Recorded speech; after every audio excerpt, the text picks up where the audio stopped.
सूर्य, बुध और चंद्रमा के कंजक्शन के लिए हम लगातार विचार कर रहे हैं वृषभ लगन वाले जातकों के लिए। इस वीडियो में अब 6th हाउस के लिए विचार करने वाले हैं, जहां पर आपको अपने लगन चार्ट में कुछ इस प्रकार की प्लेसमेंट दिखेगी जब भी आप चार्ट में विचार करेंगे तो तुला राशि में यहाँ पर सूर्य, बुध और आपके चंद्रमा स्थित होंगे।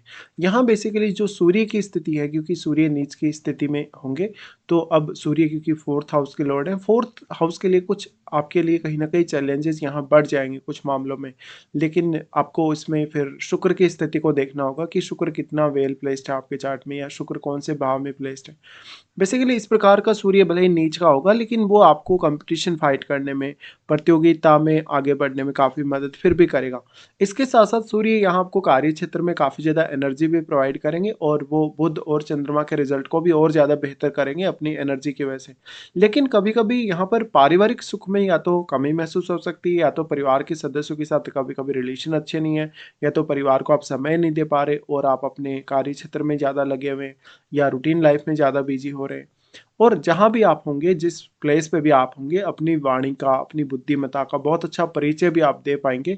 तो सूर्य, बुध और चंद्रमा का कंजक्शन आपको बहुत अच्छे से सोचने, विचार करने और फैसले लेने के लिए प्रेरित करेगा। यहाँ पे बुध और चंद्रमा साथ हैं दोनों। देखिए, हो सकता है बुध यहाँ पे, क्योंकि वो सूर्य के बहुत ज़्यादा क्लोज होते हैं, तो ऐसे में बुध यहाँ सूर्य से अस्त भी हो सकते हैं।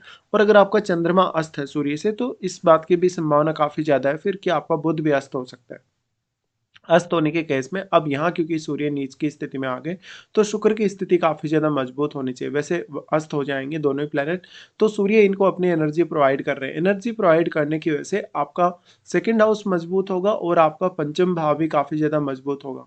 और चंद्रमा यहाँ होने से, अगर चंद्रमा अस्त हो तो ज़्यादा अच्छा, अगर लेकिन चंद्रमा अस्त नहीं है, अगर वो बुध के ज़्यादा क्लोज हैं, फिर भी आपके लिए अच्छा है। बट अगर चंद्रमा यहाँ बुध के बहुत ज़्यादा क्लोज ना हो, तो आपको मानसिक तौर पे चिंता, बेचैनी, ये सब अनुभव हो सकते हैं। अब देखिए, यहाँ पे क्योंकि जो सूर्य है वो 4th लॉर्ड होके आ रहे हो, और जब जब भी हम ये देखते हैं कि 4th हाउस का लॉर्ड जब भी 6th हाउस में आ जाता है, तो वो उतना अच्छा नहीं है। कहीं ना कहीं वो कुछ चैलेंजेस दे सकता है। तो आपका अपनी माता जी के साथ रिश्ते को लेके, या माता जी के साथ हो सकता है आप ज़्यादा समय नहीं स्पेंड कर पा रहे, या उनके स्वास्थ्य वगैरह को लेके आप चिंतित हैं, या कोई ना कोई ऐसी घरेलू समस्या, या कोई ना कोई ऐसी चिंता आ जाएगी परिवार को लेके, जिसको लेके आपके कार्य क्षेत्र या आपके वर्क रूटीन पे काफ़ी असर पड़ेगा। अब हालांकि जो सूर्य, बुध और चंद्रमा का कंजक्शन है, वो आपके वर्क प्लेस पे आपको बहुत अच्छी क्षमता दे सकता है, आपको बहुत सारे अधिकार और शक्तियां भी दे सकते हैं। तो आप अपने बॉस या कलीग्स पर बहुत ज़्यादा प्रभाव डाल सकते हैं। इवन आप अपने कलीग्स को बहुत अच्छी लीडरशिप अपनी साइड से दे सकते हैं। यहाँ पे अब जो 4th हाउस में बैठा प्लैनेट है, वो बहुत ही ज़्यादा आपके लिए इंपॉर्टेंट हो जाएगा, क्योंकि वैसे तो 4th लॉर्ड तो आपका 6th हाउस में आ गया, बट 4th हाउस में बैठा हुआ ग्रह आपको यहाँ काफ़ी कुछ प्रदान कर सकता है।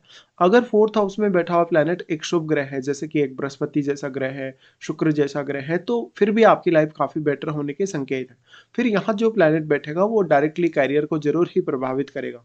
तो यहाँ पे फिर अगर राहु केतु है 4th हाउस में, या तो फिर आपका मान लीजिए अगर शनि जैसा प्लैनेट बैठा है, तब और भी ज़्यादा आपके लिए डिफिकल्टी बढ़ सकती है। अब अगर बुध की बात करें, तो क्योंकि बुध यहाँ पे दूसरे घर के स्वामी होकर आ रहे हैं 6th हाउस में, और वो पंचम के भी स्वामी हैं, तो शुरुआत में ऐसा कंजक्शन थोड़ा सा एफर्ट ज़्यादा मांग सकता है आपसे, और जब भी आपका कैरियर सेटल नहीं है, तो आपको शुरुआत में बहुत ज़्यादा मेहनत करनी पड़ सकती है।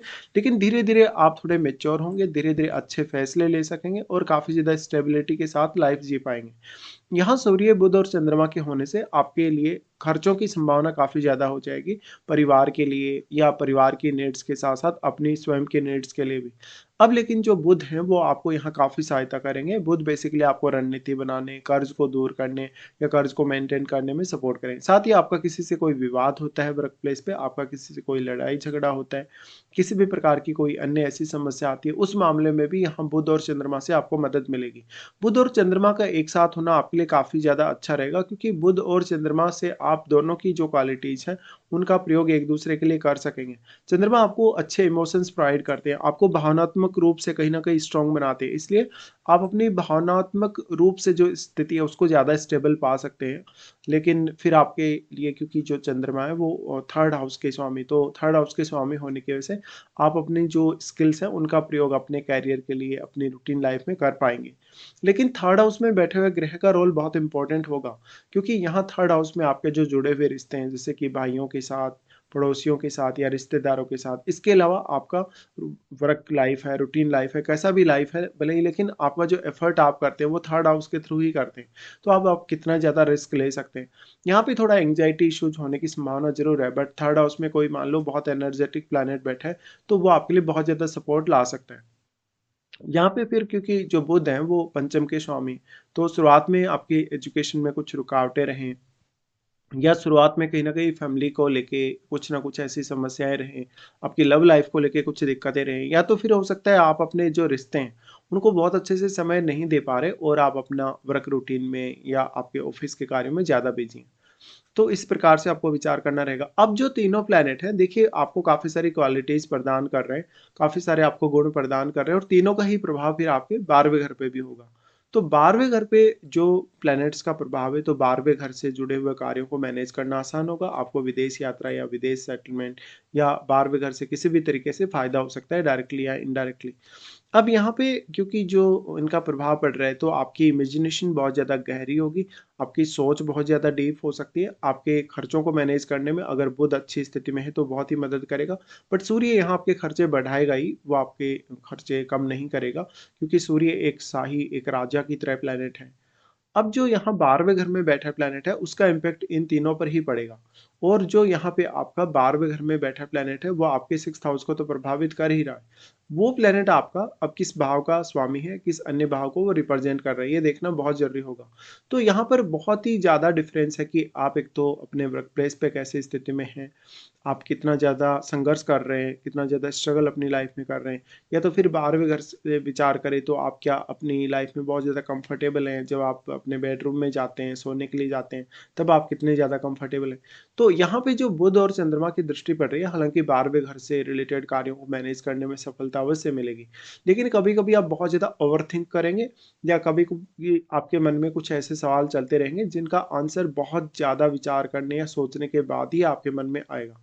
तो यहाँ देखिए जो 12वें घर के लॉर्ड हैं, अब क्योंकि वो मंगल है, इसलिए यहाँ कोई भी निर्णय लेते हुए थोड़ा स्टेबल रहिएगा और अपने इमोशंस को अपने ऊपर बहुत ज़्यादा हावी मत रहने दीजिए। अगर आप ऐसा करने देंगे तो आपकी गलती होगी, गलती होने से आप फिर निर्णय गलत होगा और फिर आपका जो एफर्ट है, कहीं न कहीं जो मेहनत है, वो उतनी ज़्यादा बढ़ने वाली है। तो ये कंजंक्शन बेसिकली आपको काफ़ी कुछ प्रोवाइड कर सकता है, बट आप उसको कितना ज़्यादा हैंडल कर सकें, अपनी बुद्धिमत्ता आप कितनी ज़्यादा काम में लेंगे या अपने इमोशंस के आधार पे ही चलेंगे। तो यहाँ बुध की क्वालिटीज़ को ज़्यादा से ज़्यादा काम में लीजिए, उतना ही ज़्यादा आपकी लाइफ बेटर होगी, उतना ही ज़्यादा आप अच्छा कर पाएँगे। तो बेसिकली ऐसा कंजंक्शन आपको काफ़ी कुछ प्रोवाइड कर सकता है भले ही, लेकिन कुछ चैलेंजेज़ ज़रूर ही आपकी लाइफ में होंगे उसके बावजूद भी।